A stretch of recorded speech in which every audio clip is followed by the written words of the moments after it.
Nesse vídeo vamos tratar de uma maneira introdutória sobre a COP26. A COP26, que é aquela reunião, multilateral, organizado, pela ONU, aquela coisa toda para discutir as questões climáticas, que vai se realizar a partir de 31 de outubro lá em Glasgow, na Escócia. Então esse vai ser o primeiro vídeo que eu vou comentar alguns aspectos bastante interessantes para vocês refletirem a respeito do que está por trás desse tipo de narrativa. Então, para quem está chegando agora no Modernidade e Ciência, peço que já se inscreva no canal. Vou questionar vários pontos aí do senso comum, que vai se jogando aí pela mídia e tal, a respeito das mudanças climáticas. Mudanças climáticas que ocorrem, como por exemplo, as grandes erupções vulcânicas, como estamos nesse momento tendo 3 grandes erupções vulcânicas, uma na Islândia, nas Ilhas Canárias e na Sicília. Então a Europa ali cercada por 3 grandes erupções vulcânicas, jogando CO2, toneladas por minuto de CO2, de gases sulfúricos também, particulado, mas há sempre uma tentativa de dizer o ser humano é que controla o clima do planeta, enquanto os vulcões simplesmente são deixados de lado. Alguns pesquisadores, inclusive, aqueles que servem lá o IPCC, dizem não, os efeitos vulcânicos têm uma parcela pequena, realmente uma parcela pequena na questão do clima do planeta. Eu queria que eles também somassem a questão dos oceanos, quase 3/4 do planeta, cercado pelos oceanos. E aí vem uns pontos interessantes. O CO2, vamos falar do CO2. Ai, que coisa bizarra do CO2. O CO2, como a própria molécula indica, ele tem uma molécula de carbono e 2 moléculas de oxigênio juntas ali, o carbono. Quando nós comparamos só com a molécula de O2 que está aí na atmosfera, naturalmente, pela própria massa dessa molécula, se percebe que essa molécula é mais pesada do que o O2. Então, em condições iguais de pressão e temperatura, o CO2 ele vai para uma mistura gasosa. Se a gente estiver considerando uma mistura gasosa, ele vai para o fundo, digamos assim, porque ele é mais pesado. Claro que se ele tiver uma temperatura maior do que a massa ali de oxigênio, ele vai subir como se fosse um balão. Você aquece um ar num balão e ele sobe, porque a densidade dele é menor do que a massa de ar que está em volta ali. Da mesma maneira o CO2. Por isso que os oceanos, com a temperatura e pressão maior nos oceanos, você tem uma situação como se fosse uma garrafa de refrigerante, uma lata de refrigerante.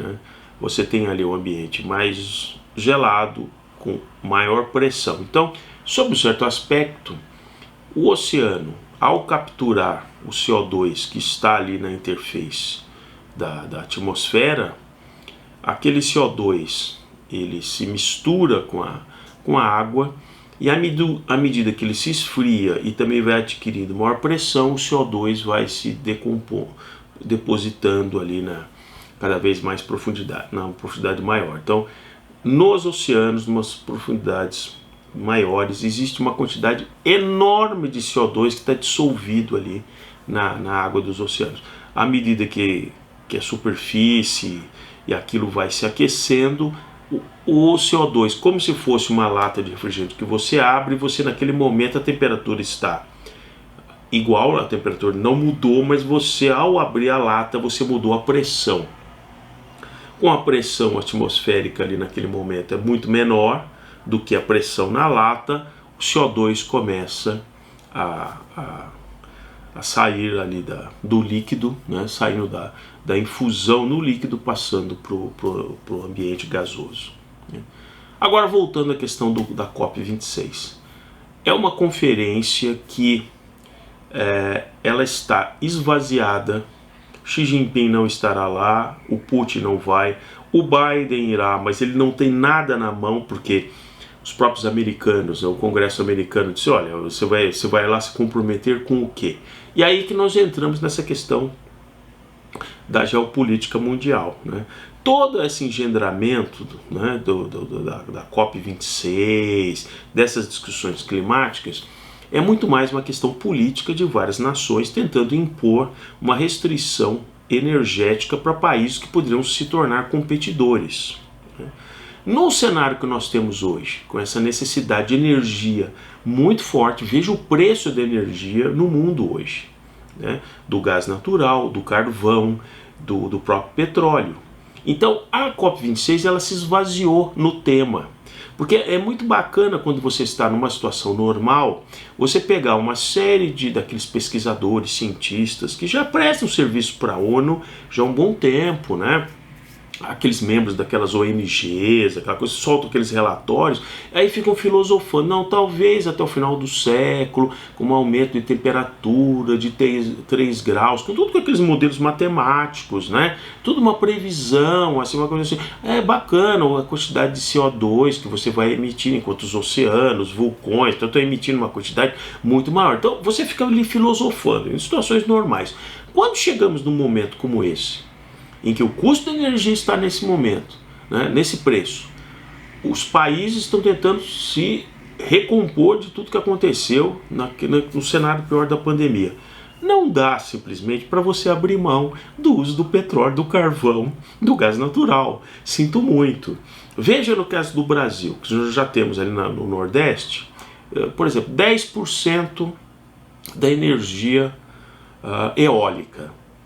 Quanto mais é possível você expandir? Você já viu o tamanho dos parques eólicos? Você já viu a área que é necessária? Você já viu o tamanho daquelas torres que cada vez mais tem que ser altas? Eles estão tirando energia do ar que está indo ali naquelas regiões. Quanto que mais é possível ampliar isso, além de 10%? 15%? 18% naquela região? Uma gigantesca usina hidrelétrica produz de uma maneira contínua muito mais energia no ano do que centrais eólicas. O que não quer dizer que, onde é possível, não se deve instalar centrais eólicas. Mas não dá para competir, não dá para competir. Então, essa falta de energia, quando muitas vezes se diz, precisamos construir mais painéis solares e eólicas. Não! A velocidade com que você vai construir todos esses equipamentos, a área que você vai precisar, comparado ao uso do carvão, do petróleo, do gás natural, que uma vez você retirou aquilo ali, colocou numa termoelétrica, você tem energia imediata. Esse é o ponto. Esse é o ponto na COP26. Essa história da economia circular, de uma coisa, da energia e tal, num cenário vai se impor a realidade como nós estamos hoje, quer os ambientalistas gostem ou não. Então apresentem, produzam energia agora, eólica e fotovoltaica, para suprir a demanda mundial. Isso não vai acontecer. Por isso que Rússia, China inclusive anunciou que está ampliando a exploração de carvão, porque ela precisa de energia. Você restringir energia para um país é você restringir o crescimento desse país.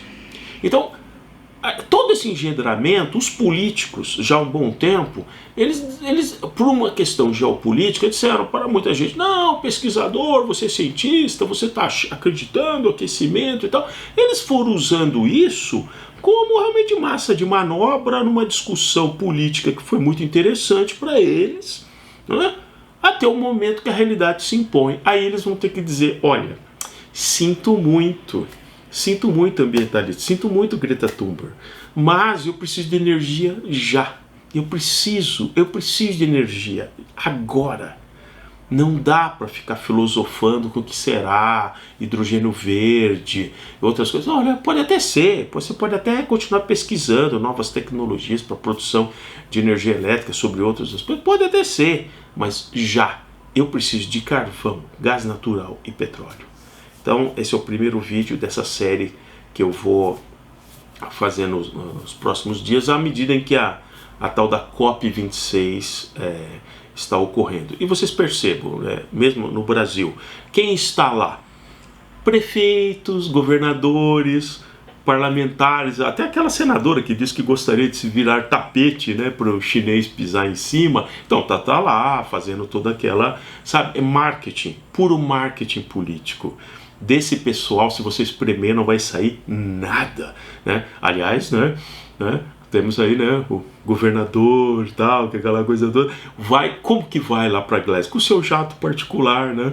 Com o uso do combustível fóssil, né? Assim como todos aqueles hollywoodianos, né? Do DiCaprio e não sei quem, o Bono, todos eles têm jatos particulares, né? Mas na hora de fazer o marketing pessoal, eles são todos pró aquecimento, né? Que o aquecimento global, quer dizer, são pró, né, uma redução no aquecimento global. Vejam que em todas essas narrativas não se fala das pessoas, né? Onde estão essas pessoas, né? Que estão, por sua vez, na questão do desmatamento, usando energia barata, né? Na África, na nossa Amazônia Legal. Onde estão? Onde estão as pessoas nessa discussão? Estão só no imaginário, né? Desse pessoal lá da COP26.